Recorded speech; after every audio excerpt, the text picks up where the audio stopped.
Face blindness కి cure ఏం లేదు అని చెప్పినాను. సో ఏదన్నా ఈ ఫిలిం లో ఆ క్యూర్ లాంటిది చూపించబోతున్నారా? ఇంకేమన్నా సైన్స్ వల్ల మనం ఎట్లా చూపిస్తాం? సినిమాటిక్ లిబర్టీ అని తీసుకున్నారా అని అంతే, ఏం తీసుకో లేదండి, అంతే. Like it's what is real, దాన్నే మనం తీసుకొని చేసాం అంతే. సో స్టోరీ మీరు రాసుకున్న తర్వాత ప్రొడక్షన్ కోసం కానీ ప్రొడ్యూసర్స్ కోసం ఇబ్బంది పడ్డారు? ఇబ్బంది అయితే ఏం పడలేదండి. సుహాస్ బ్రో చెప్పాను, తర్వాత కామన్ ఫ్రెండ్ రాజా దాని ద్వారా నాకు మణికంఠ గారు కలిశారనమాట. అది ఇన్స్టెంట్ గా జరిగిపోయింది. లైక్ వన్ సిట్టింగ్ అంతే, మనం సినిమా చేస్తున్నాం అంతే జరగడం. And everything went very smooth. గురించి ఎక్కడ మీరు ఇబ్బంది పడిందే లేదు అసలు? లేదండి, స్టోరీ వైజ్ కానీ స్క్రిప్ట్ వైజ్ కొన్ని చోట్ల మనం ఇప్పుడు వెయిట్ చేయాల్సి వచ్చింది, పర్టికులర్ టైంలో వెయిట్ చేయాల్సి వచ్చింది తప్ప మనం వేరే ఏం ఇబ్బంది ఏం లేదు. వెయిటింగ్ ప్రాసెస్ ఎందుకు? నా గురించి డేట్స్ దొరక్క అమ్మాయిపేట జరుగుతుంది అప్పుడు. సో లైక్ అంటే 2 times ఆయన షేవ్ చేసుకోవాల్సి వచ్చింది. అదొక రీజన్. మన కొద్దిగా ఉన్నాయి, అదేం జరిగింది అంతే. ఓకే. సో ఎలా బ్రో అలా బిజీగా బ్యాక్ టు బ్యాక్? మొన్నే ఒక సినిమా రిలీజ్ అయింది, మళ్ళీ నెక్స్ట్ మంత్ ఇంకో సినిమా రిలీజ్ అవుతుంది. ఇంకెన్ని ఉన్నాయి లైన్లో? నెక్స్ట్ దిల్ రాజు సార్ది ఒకటి ఉంది రిలీజ్కి రెడీగా. సో ఇయర్ అయిపోతుంది. అదే ఇప్పుడున్న కమిట్మెంట్స్ చేసి ఈ రెండుకి బ్రేక్ తీసుకుంటాను. తీసుకుని ఒక 6-7 months తర్వాత మళ్ళీ. అంటే ఆ గ్యాప్లో పెద్ద సినిమానా లేదంటే ఒక్క సినిమా మీద కాన్సన్ట్రేట్ చేద్దాము అని నెక్స్ట్ ఇయర్ నుంచి. విశ్వక్ సేన్ గారితో కూడా సినిమా చేస్తున్నారని విన్నాను. ఎవరితో? విశ్వక్ సేన్ గారితో? లేదు లేదు, ఏదో సోషల్ మీడియాలో ఒకటి వైరల్ అయింది ఆ మధ్యకాలంలో. అంటే ఒక దాంట్లో చెయ్యాలి, కుదరలేదు. సో ఇంత బిజీ స్కెడ్యూల్లో ఏదైనా క్యారెక్టర్స్ వచ్చినప్పుడు అవి కూడా ఇంపార్టెంట్ అయితే చేస్తానికి రెడీగా ఉన్నారా, లేకపోతే ఈ టైం? రెడీ ఉన్నాను, వచ్చినాయి కూడా మంచి పెద్ద ప్రాజెక్ట్స్లో మంచి రోల్స్ వచ్చినాయి. నాకు చేద్దాం అనుకున్నాను, బట్ నాకున్న కమిట్మెంట్స్ వల్ల డేట్స్ అడ్జస్ట్ అవ్వకపోవటం వల్ల చేయలేకపోతున్నాను. సో చేస్తాను డెఫినెట్గా, బట్ ఒక 2-3 years తర్వాత చేస్తాను. 2-3 years తర్వాత అంటే నేను కమిట్ అయినా అవ్వడానికి అంత టైం పడుతుంది. అంటే ఒక నెగిటివ్ షేడ్ చేస్తున్నారు, పక్కన హీరోగా చేస్తున్నారు. ఎలా అంటే క్యారెక్టర్స్ మీ దాకా వస్తున్నాయా? మీరు ఆ క్యారెక్టర్స్ నెతుక్కుంటూ, ఆ స్టోరీస్ నెతుక్కుంటూ వెళ్తున్నారు? వస్తున్నాయండి డెఫినెట్గా. అది అదృష్టం కొద్దీ అడుగుతున్నారు నన్ను. లక్కీగా వర్కౌట్ అవుతున్నాయి. సో ఇంకా రావాలని కోరుకుంటున్నాను. ఇంకా మంచిగా చేసి ఇంకా మంచి స్కోప్ ఉన్నాయి చేయాలని. సో ఈ ఫిలిం వైజ్గా ఏమన్నా హోంవర్క్ చేసింది కానీ, ఫేస్ బ్లైండ్నెస్ అనగానే కొత్త క్యారెక్టర్ మీదే కంప్లీట్గా రన్ అయ్యే స్టోరీ కాబట్టి ఏదైనా ప్రీవియస్గా ఒక క్యారెక్టర్ని చూసి అట్లా చేయడం కానీ అట్లాంటివి జరిగింది? మేము ఒక 10 days వర్క్షాప్ చేసామండి, అందరం యాక్టర్స్ అందరం. 10 days వర్క్షాప్ చేసి ఎలా బిహేవ్ చేయాలి క్యారెక్టర్ అనేది ఒకసారి చూసుకున్నాం. డైరెక్టర్ నాకు డిస్కషన్స్ పడినాయి చాలా. సో ఎక్కడ దాకా వెళ్ళాలి క్యారెక్టర్ ఆర్క్, ఎక్కడ దాకా టచ్ చేయాలి, దాటొచ్చా దాటకూడదా, లిమిట్స్ కొన్ని అవన్నీ చెక్ చేసుకుని ఇంకా అప్పుడు సెట్స్కి వెళ్ళాం. డెఫినెట్గా అంటే కొంచెం టఫెస్ట్ క్యారెక్టర్ అది, కొంచెం యాక్ట్ చేయడానికి. సో అవన్నీ చూసుకుని చేశాను. ఓకే. షూటింగ్ మొత్తంలో what is the toughest scene or any ఎక్కువ టేక్స్ తీసుకున్న సీన్ కానీ అట్లాంటివి? ప్రీ క్లైమాక్స్ నుంచి క్లైమాక్స్ వరకు షూట్ చాలా టఫ్ జరిగింది. ఎందుకు పర్టికులర్ ఒక క్లైమాక్స్ ఒకటే అందరు గట్టిగా పట్టుకున్నారు? కొంచెం యాక్షన్ ఉంటుంది అన్నమాట లాస్ట్లో. Too many things to take care of. కూడా అదేనా టఫెస్ట్ సీన్? కూడా అదే క్లైమాక్స్ లో అదే all of us. Pre climax నుంచి క్లైమాక్స్ వరకు. సో మ్యూజిక్ డైరెక్టర్ కూడా విజయ్ గారిని తీసుకున్నారు. ఎనీ పర్టికులర్ రీజన్ ఉందా ఆయన తీసుకోవడానికి? లైక్ ఆయన వర్క్ నచ్చింది నాకు. ప్రీవియస్ వర్క్స్ నేను చూసాను, బేబీకే కాదు, బేబీ ముందు కూడా నేను చూసాను కొన్ని. క్యూట్ మీట్ అని చేయడం, అన్ని ఆల్బమ్స్ వినడం, మాట్లాడినప్పుడు నాకు బాగా ఫ్రీక్వెన్సీ మ్యాచ్ అయింది నాకు. సో అయితే ఓకే, ఇది అయితే నాకు బాగా వర్కౌట్ అవుతుంది. అండ్ తనకి యాక్చువల్లీ ఏంటంటే ఇంటర్నల్లీ మనం అనుకుంటాం ఎప్పుడు లవ్ స్టోరీ చేస్తున్నాడు, ఏమి ఇస్తాడో చాలా మందికి డౌట్స్ ఉన్నాయి. అసలు లోపల అయితే నేను థ్రిల్లర్ సినిమా చేయాలని లోపల ఎప్పటి నుంచో ఒక అర్జున్. ఎప్పుడైతే నేను ఇది చెప్పడం జరిగిందో, బ్రో ఇది నేను చేయాలి కంపల్సరీ, నా సైడ్ నుంచి కూడా చాలా పాజిటివ్గా వచ్చింది. సో అది బాగా సెట్ అయింది అనమాట మాకు. సో May 3rd లాక్ చేశారు. ఆ డేట్కి ఏమన్నా పర్టికులర్ రీజన్ ఉందా? అలా ఏం లేదండి, మంచి రోజు మార్కెటింగ్ వైజ్ చూసుకొని చేయడం అయితే జరిగింది. సినిమాలు ఏం లేవు, సినిమా సేఫెస్ట్ డేట్ ట్రై చేయాలి కాబట్టి. అంటే ఇది స్టార్టింగ్ నుంచి థియేటరా లేదంటే ఓటీటీ ప్లాన్ చేసుకుని థియేటర్? థియేటర్ అండి, ఫస్ట్ నుంచి థియేటర్. కూడా థియేటర్ అనుకున్నా, బట్ అప్పుడు హ్యూజ్ లాక్డౌన్ వల్ల అయింది. కానీ అది కనుక ఒకవేళ రిలీజ్ అయ్యి ఉంటే థియేటర్లో నెక్స్ట్ లెవెల్ వెళ్ళేది. ఇప్పుడు బేబీ ఎట్లా అయిందో అప్పుడు అది సినిమా అట్లా అయ్యేది.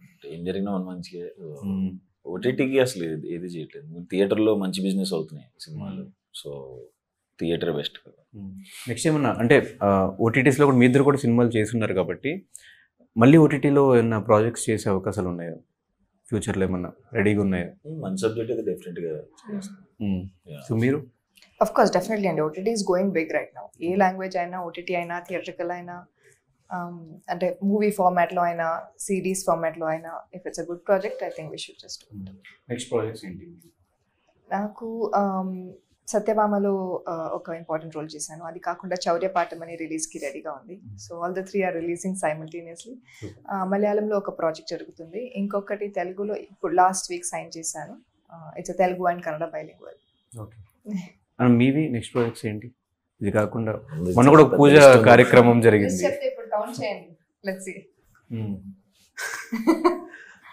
ఇప్పుడు మేము ప్రసన్నవదనం, next Dil Raju sir cinema ఒకటి రిలీజ్ ఉంది, అండ్ కేబుల్ రెడ్డి అని ఒకటి సగం షూట్ అయింది, ఇంకొక సగం షూట్ అవ్వాలి. ఓబామా యువరామన్ మొన్న పూజ అయింది, అది షూట్ స్టార్ట్ అవ్వాలి. అండ్ ఉప్పు కప్పు రంబని అమెజాన్ ప్రైమ్ ఒరిజినల్స్తో ఒకటి చేస్తున్నాను ఒరిజినల్. అండ్ నాగ చైతన్య అన్న వాళ్ళ ఫ్రెండ్ వరుణ్ గారని షోయు ఓనరు, ఆయన ప్రొడక్షన్లో ఒక తమిళ డైరెక్టర్తో, కార్తిక్ సుబ్బరాజు గారి దగ్గర రైటర్, తమిళ డైరెక్టర్తో అదొకటి చేస్తున్నాను. అండ్ అది కాకుండా ఆనందరావు అడ్వెంచర్స్ అని ఇంకొకటి ఉంది. ఇవి ప్రస్తుతానికి ప్రొడక్షన్ సెట్ అయినాయి ఇవన్నీ. ఇక్కడే 7 ప్రాజెక్ట్స్ ఉన్నాయి కదా బ్రో. అది కాక ఇంకా ప్రొడక్షన్కి ఎక్కించాల్సిన ఇంకొక 4. అంటే ఎట్లా మార్నింగ్ ఒక సినిమా, ఆఫ్టర్నూన్ ఒక సినిమా, ఈవినింగ్ ఒక సినిమా డేట్స్ అట్లా ఇస్తున్నావు బ్రో? 1 by 1. ఎట్లా ఒక ఫిలిం కోసం గుండు కూడా చేయించుకోవడం జరిగింది. అప్పుడు ఎట్లా మేనేజ్ చేసావు బ్రో మిగతా సినిమాలు? అప్పుడు యాక్చువల్గా బ్రేక్ దొరికింది నాకు. గుండు చేయించుకోవడం వల్ల మిగతా ఇంక వేరే చేయలేరు కదా, దీనికే పడింది. ప్రసన్నవదనం లేట్ అయింది దాని వల్ల షూట్. సో బట్ ఆ సినిమాకే చేయాలి కాబట్టి చేశాను. సో సుహాస్ గారితో వర్కింగ్ ఎక్స్పీరియన్స్ ఎలా ఉందన్న? సూపర్ అండి. గుండు కొట్టించుకోవడం అనేది ఈజీగా ఎవరు చేయరండి. తన డెడికేషన్ మీకు కనబడుతుంది ప్రతి దాంట్లో. అతను 100% ఏం ఇవ్వచ్చు, దానికన్నా నుంచి ఇవ్వడం జరుగుతుంది. ఇంతకుముందు కూడా ఒక క్వశ్చన్ అడిగారు, మీ దగ్గర స్క్రిప్ట్స్ ఎట్లా వస్తాయి?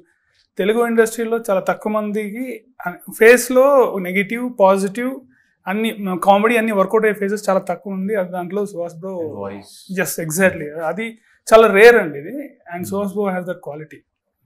అయితే అందుకే ఏ డైరెక్టర్ అసిస్టెంట్ డైరెక్టర్ రాసుకోవాలన్నా ఫస్ట్ అట్లా వచ్చేస్తుంది. ఇప్పుడు వెళ్ళి ఒకసారి కలవాలి అన్నట్టు. డెఫినెట్లీ. సో నెక్స్ట్ ప్రాజెక్ట్స్ ఏంటి మీవి? ఇంకా ఏం ప్లాన్ చేస్తున్నారు? సో డెఫినెట్గా ప్రసన్నవదనం మా అందరికీ చాలా నచ్చిన టీజర్. సో ఈ సినిమా కూడా అలాగే ఉండబోతుంది అని చెప్పి అనుకుంటున్నాం. మీ డెసిషన్ కరెక్ట్గానే ఉంటుంది. ఇప్పుడు ప్రూవ్ అయింది కాబట్టి ఇది కూడా ప్రూవ్ అవ్వాలి, ఆ సక్సెస్ అలా కంటిన్యూ అవ్వాలని కోరుకుంటూ. సో మా ఆడియన్స్కి ఫిల్మ్ గురించి ఫైనల్గా ఏం చెప్తారు? ఎందుకు చూడాలని క్వశ్చన్ చేస్తే ఏం చెప్తారు? ఎందుకు చూడాలి అంటే డెఫినెట్గా ఒకసారి టీజర్ ఎవరైనా చూడని వాళ్ళు ఉంటే ఒకసారి చూడండి. చూసిన వాళ్ళందరూ చాలా బాగుందన్నారు. సో మా ట్రైలర్ రాబోతుంది, అండ్ ట్రైలర్ చూస్తే మీకు అర్థమవుతుంది సినిమా ఇంట్రెస్టింగ్ ఉంటుందో ఉండదో. అండ్ మీకు కూడా 2-3 చుట్టుపక్కల చెప్తారు కాబట్టి థియేటర్లు చూసి బాగుంది లేదని. సో మా సినిమాలన్నీ మౌత్ టాక్ మీద వెళ్ళినాయి, వచ్చిన 3. ఆ 3 డిసప్పాయింట్ అవ్వలేదు. నేను డిసప్పాయింట్ చేయను అని నేను నమ్ముకుంది, ఇది కూడా డిసప్పాయింట్ చేయను డెఫినెట్గా. సో ముందులాగే ఈ సినిమాకి కూడా నన్ను ఎంకరేజ్ చేస్తారని కోరుకుంటున్నాను. సినిమా టీజర్ చూసినప్పుడే ఇది చాలా ఇంట్రెస్టింగ్గా ఉంది. లైక్ సుహాస్ సెడ్, ట్రైలర్ చూసినప్పుడు ఇంకా సస్పెన్స్ ఇంకా ఇంట్రెస్ట్ వస్తుంది. So it's definitely something that everybody would want to see. అంటే ఒకసారి టీజర్ చూసినప్పుడు you want to see what is happening in the film. And concept కూడా అంత ఇంట్రెస్టింగ్గా ఉంది. అది కాకుండా ఇది హ్యూమర్లో స్టార్ట్ అవుతుంది, బట్ తర్వాత సస్పెన్స్ అండ్ థ్రిల్లర్ కూడా ఉంది. సో థ్రిల్లర్ మూవీ ఉన్నప్పుడు I think it is you have to watch it in a theatre. Music అవ్వచ్చు and ambience, everything is very important to experience it in a theatre. So it's a total film that you have to watch in the theaters. So మీరు already సోస్లో చెప్పారు, అంటే script సెలెక్షన్లోనే ఆయన already super ఉంటుంది, మీకే అర్థమవుతుంది. అంటే ఒక స్క్రిప్ట్ ఆయన సెలెక్ట్ చేస్తారంటే బాగుంది, డెఫినెట్గా వర్కౌట్ అవుతుంది అనే ఫీలింగ్ అందరూ క్రియేట్ అయిపోయింది ఇండస్ట్రీలో, అందరికీ వచ్చేసింది. ఇది thriller cinema, thriller and more of sound and visuals మీద ఎక్కువ ఇది ఉంటుంది అన్నమాట. సో ఏదో ఓటీటీలో చేస్తే మీకు కంప్లీట్ ఎక్స్పీరియన్స్ లాస్ అయిపోతుంది. And more of you know sound effects మీ థియేటర్లోనే ఉండి ఆ సరౌండింగ్ ఆ డార్క్లో చూడాలి. Then you'll get that actual kick. అదైతే అండ్ అవుట్ రైట్ కమర్షియల్ ఎలిమెంట్స్తో ఉన్న థ్రిల్లర్ ఇది. ఇట్స్ నాట్ ఏదో ఒక ఓన్లీ థ్రిల్లర్ అటు జోనర్ కూడా కాదు. ఎవ్రీ మూమెంట్ మీరు ఎంజాయ్ చేస్తారు. అండ్ అది వరకు అంటే మనకు తెలుస్తుంది మీరు చూస్తే. ఇప్పుడు టీజర్ చూసినప్పుడు మనకు అందరికీ ఎలా ఒక పాజిటివ్ ఫీలింగ్ వచ్చిందో, భలే ఉంది ఏది చూడాలని అనిపించిందో, సినిమా చూసి వచ్చి ఇద్దరు నలుగురు చెప్తారు. సో ఫైనల్గా ఈ సినిమాకి 3 కోట్లు ఇచ్చారన్న రెమ్యునరేషన్.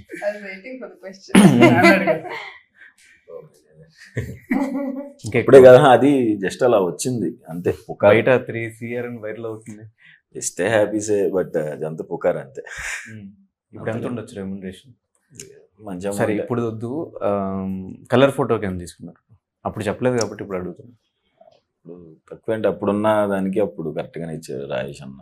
అప్పుడున్న దానికే ఎంత అని మంచి అమౌంట్ అది కూడా. సరే ఇప్పుడు ఎంత ఈ సినిమాకి? ఇప్పుడు దానికి కలర్ ఫోటోకి డెఫినెట్గా ఒక 60 times పెరిగింది.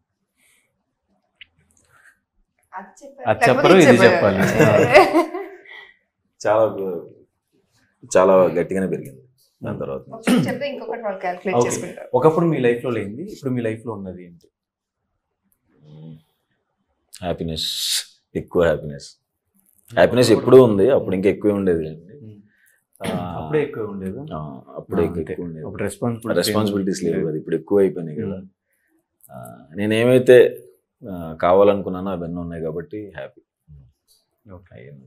ఒకప్పుడు లేనివి ఏమైతే అనుకున్నానో అవి ఇప్పుడు ఉన్నాయి. కంప్లీట్గా సెటిల్డ్ బ్రో ఇంకా?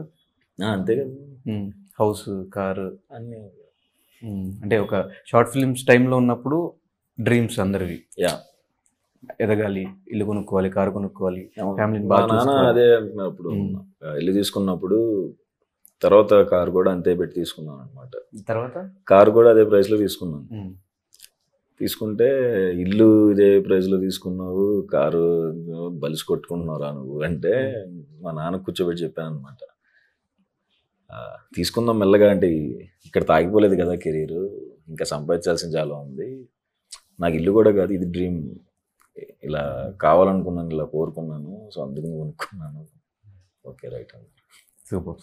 సో డెఫినెట్గా May 3rd సినిమా పెద్ద సక్సెస్ అవ్వాలని మా అందరి తరపు నుంచి కోరుకున్నా. So all the very best ముగ్గురికి. Thank you.